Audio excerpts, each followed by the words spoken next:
Assalamualaikum warahmatullahi wabarakatuh. Halo semuanya, perkenalkan nama saya Widya Resa dengan NIM 2530213045. Pada video kali ini, saya akan mengulas 13 materi dari mata kuliah pengantar ilmu ekonomi Islam. Yuk kita simak. Materi pertama ada konsep dasar ekonomi Islam. Ekonomi Islam adalah sistem ekonomi yang berlandaskan nilai-nilai syariat Islam dengan tujuan mencapai kesejahteraan dan keberkahan. Sistem ini mengatur bagaimana manusia mengelola sumber daya secara adil, jujur, dan bertanggung jawab demi kemaslahatan bersama. Berbeda dengan ekonomi konvensional yang lebih berorientasi pada keuntungan. Nah, ekonomi Islam ini melarang riba, gharar, dan maisir. Nah, selain itu, ekonomi Islam menerapkan prinsip halal, sistem bagi hasil, serta instrumen sosial seperti zakat, infak, sedekah, dan wakaf untuk menciptakan keadilan dan pemerataan kesejahteraan. Next, materi kedua ada sejarah pemikiran ekonomi Islam. Sejarah pemikiran ekonomi Islam merupakan perkembangan, gagasan, dan praktik ekonomi yang berlandaskan syariat Islam sejak masa Rasulullah SAW hingga saat ini. Pada masa itu telah diterapkan prinsip kejujuran dalam perdagangan, larangan riba, pengelolaan zakat, dan pasar yang adil. Nah, pemikiran tersebut kemudian dikembangkan oleh para ulama seperti Abu Yusuf, Al-Ghazali, Ibnu Taimiyah, dan Ibnu Khaldun. Nah, kontribusi mereka itu menjadi dasar perkembangan ekonomi syariah dan lembaga keuangan Islam modern yang berkembang di berbagai negara.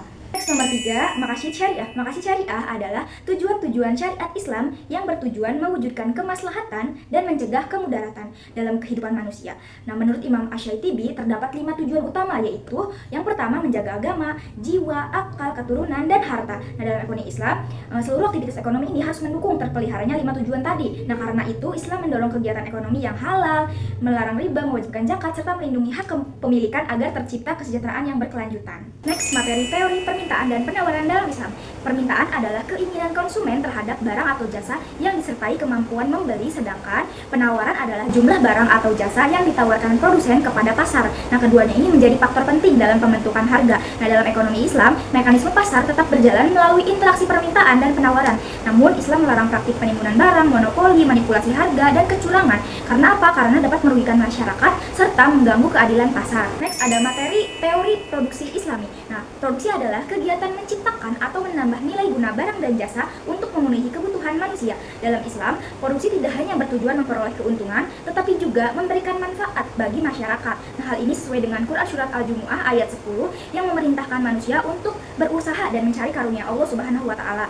Oleh karena itu, kegiatan produksi harus dilakukan secara halal, jujur, adil, bertanggung jawab, serta tidak merusak lingkungan. Selanjutnya ada teori konsumsi Islami. Nah, konsumsi adalah kegiatan menggunakan barang dan jasa untuk memenuhi kebutuhan hidup. Nah, dalam ekonomi Islam, konsumsi ini bukan hanya sekadar memenuhi keinginan, tetapi juga menjadi bagian dari ibadah yang bertujuan memperoleh keberkahan. Nah, hal ini sesuai dengan Quran Surat Al-Baqarah ayat 168 yang memerintahkan manusia untuk mengonsumsi makanan yang halal dan baik atau thayyib. Serta dalam Quran Surat Al-A'raf ayat 31 yang melarang perilaku berlebih-lebihan. Oleh karena itu, seorang muslim ini harus menghindari israf atau berlebih-lebihan dan tabdzir dalam berkonsumsi. Selanjutnya ada materi perilaku konsumsi dalam ekonomi Islam. Perilaku konsumsi adalah cara seseorang menggunakan pendapatannya untuk memenuhi kebutuhan hidup. Nah, dalam Islam, perilaku konsumsi harus didasarkan pada prinsip wasatiyah atau keseimbangan, sehingga tidak boros atau tidak pula kikir. Nah, hal ini sejalan dengan Quran Surat Al-Isra ayat 26-27 yang melarang pemborosan. Selain itu, memperhatikan kebutuhan pribadi. Nah, seorang muslim itu juga harus memperhatikan kewajiban sosial seperti zakat, infak, dan sedekah agar terciptanya keseimbangan sosial.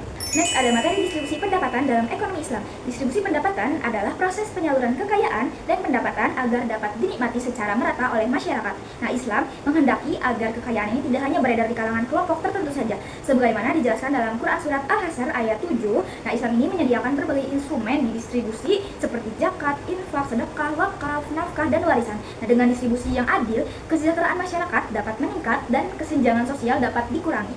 Selanjutnya, materi mekanisme pasar dan wilayah hisbah. Nah, pasar merupakan tempat bertemunya antara penjual dan pembeli untuk melakukan transaksi ekonomi. Dalam Islam, pasar harus berjalan berdasarkan prinsip kejujuran, keterbukaan, keadilan, dan saling ridho antara kedua belah pihak. Nah, untuk menjaga keadilan pasar, Islam ini mengenal lembaga pengawasan yang disebut dengan hisbah dan dipimpin oleh seorang mutasib. Nah, tugasnya itu untuk apa sih? Tugasnya itu mengawasi timbangan, kualitas barang, dan aktivitas perdagangan agar sesuai dengan syariat Islam. Next, materi kebijakan fiskal dan moneter Islami. kebijakan fiskal adalah kebijakan pemerintah dalam mengelola penerimaan dan pengeluaran negara. Nah, sedangkan kebijakan moneter adalah kebijakan yang berkaitan dengan pengaturan jumlah uang beredar dan stabilitas ekonomi. Nah, dalam sistem Islam ini, kebijakan fiskal memanfaatkan instrumen seperti zakat, infak, sedekah, dan wakaf. Sementara itu, kebijakan moneter dilakukan melalui sistem bagi hasil dan instrumen syariah seperti suku tanpa menggunakan bunga yang mengandung riba. Next, materi wirausaha dalam Islam. Wirausaha adalah kegiatan menciptakan dan mengembangkan usaha untuk memperoleh keuntungan dan manfaat ekonomi. Nah, dalam Islam, wirausaha merupakan aktivitas yang bernilai ibadah apabila dilakukan dengan cara yang halal dan sesuai dengan syariat. Hal ini sesuai dengan Quran Surat Al-Baqarah ayat 275 yang mendorong umat Islam mencari rezeki yang halal dan menjauhi riba. Nah, seorang wirausahawan muslim harus meneladani sifat Rasulullah, yaitu jujur, amanah, disiplin, dan bertanggung jawab. Selanjutnya, materi riba dan bunga. Riba adalah tambahan yang disyaratkan dalam transaksi utang piutang atau jual beli tertentu yang dilarang dalam Islam. Nah, larangan tersebut bertujuan untuk mencegah ketidakadilan dan eksploitasi ekonomi yang dapat merugikan salah satu pihak. Nah, hal ini ditegaskan dalam Quran Surat Al-Baqarah ayat 275 yang menyatakan bahwasanya Allah menghalalkan jual beli dan mengharamkan riba. Nah, sebagai alternatif, ekonomi Islam ini menerapkan sistem bagi hasil atau margin keuntungan dan ujroh yang lebih adil dan transparan. Materi terakhir adalah lembaga keuangan syariah. Lembaga keuangan syariah adalah institusi yang menjalankan kegiatan keuangan berdasarkan prinsip-prinsip Islam.